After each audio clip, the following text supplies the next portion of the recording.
In The Godfather Part 2, Michael Corleone's assassination attempt was almost a monumental disaster that likely would have put an end to the Corleone crime family.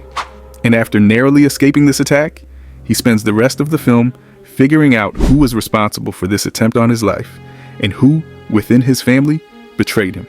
As we know, the former was Hyman Roth and the latter was his own brother, Fredo. But an intriguing mystery that seems to slip between the cracks is who was the one who opened the drapes. Till this day, the question is still shrouded in mystery, and we know it had to be someone within the compound to open the drapes. There are a few glaring culprits who could have been responsible for opening the drapes, the first one being Fredo himself, and the second, Rocco Lampone. Many understand Fredo's involvement in all of this, but why is Rocco a candidate for betraying Michael? A few brief points we will go into more detail a bit later is the fact that Rocco was head of security within the compound, which begs the question, did he set this up for Roth? And is this the reason Michael sent him on a suicide mission to kill Roth at the end of the film? Let's dive into it. Let's start out with the intriguing Rocco Lampone. Rocco came onto the scene in the first Godfather, working under Peter Clemenza. Rocco was a soldier during World War II, yet he was sent home due to a shattered kneecap, and he earned a Purple Heart for his service. Due to the shortage of young soldiers at the time, Clemenza took Rocco in and immediately appreciated his good judgment. He first made his bones when he killed the traitor, Paulie Gatto. Shortly after Rocco took out Paulie, he was fully inducted into the Corleone family with Clemenza sponsoring him. He quickly rose up within the family and soon became Vito's personal chauffeur. Don Vito was pleased with Rocco throughout his time, telling Tom he's a man worth something. With Vito's guidance, Michael even hired Rocco to build a secret regime during his rise to become the Don. And when Michael took out the heads of the 5 families, Rocco and his men played a major role, killing Philip Tattaglia and further cementing Corleone's power.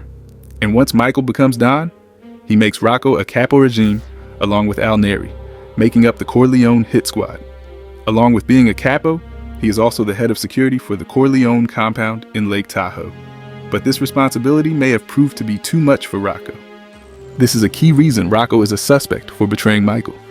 Rocco was responsible for allowing the gunmen on the premises, which begs the question whether or not he made a deal with Roth and let them in himself. Normally, mob hits are not taken out in this fashion. Usually, it's at a restaurant or on the streets of mob turf. But this hit was inside the most powerful mob family's compound. Rocco had his own regime full of soldiers working for him, and with Roth's cunningness, it's very possible he contacted either Rocco or one of his soldiers to do the deed. During Anthony's first communion, Johnny Ola shows up to discuss business with Michael and brings some of his men with him.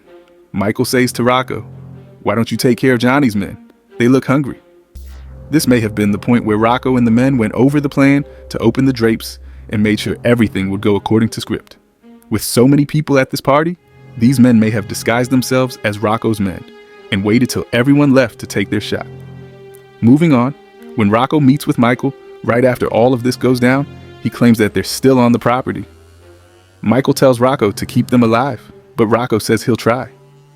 Did Rocco know this was a suicide mission for the gunmen? This is an interesting exchange, and could be implied that Rocco knew what the fate of the 2 gunmen were, and shortly after they ended up being found with their throats slit by Rocco's men, telling Mike that they must have been hired out of New York.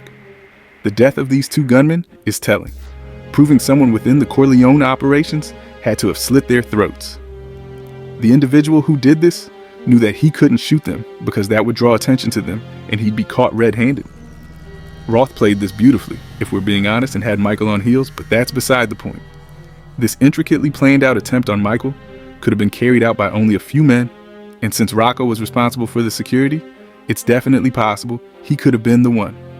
Another fascinating point to bring to light is the fact that Michael sent Lampone on basically a suicide mission at the end of the film. If you didn't notice, it was Rocco who killed Roth at the end of the movie, disguised as a reporter before shooting him. As a result, Rocco was gunned down right after he shot Roth. Michael could have found out Rocco was the traitor, and that was the reason he sent him on this extremely risky mission. Rocco was one of Michael's most trusted and important pieces within the family, so it can be argued that if he didn't suspect Rocco, he would have sent a lower-level soldier to take out Roth instead. But what is interesting about this situation is that Rocco didn't actually die at the end of the film. A trivia fact about Part 3 of The Godfather is that the original script had Rocco surviving the gunshots and still serving the family as a capo regime. But the reason he wasn't in Part 3 was because the actor, Tom Roski, passed away prior to shooting the movie. Now, with all the evidence laid out, do you think Rocco was the traitor? The fact that Rocco was supposed to be in the third film makes me believe he didn't betray Michael, and it was just Rocco's failure that led to him allowing the drapes to be opened. But another way to interpret this is that maybe he really did betray Michael, and this is the one time Michael didn't sniff out an enemy within the family.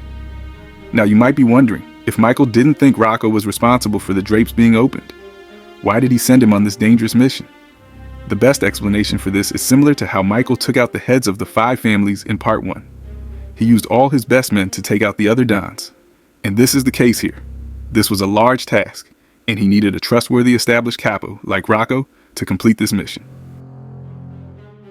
Let's talk about this guy now. Fredo, as we know, betrayed Michael and allowed this hit on him to happen in the first place. But did he orchestrate the opening of the blinds too? Fredo was immensely upset that he wasn't made the Don over Michael, and he lets out all this pent-up frustration after Michael figures out he betrayed him.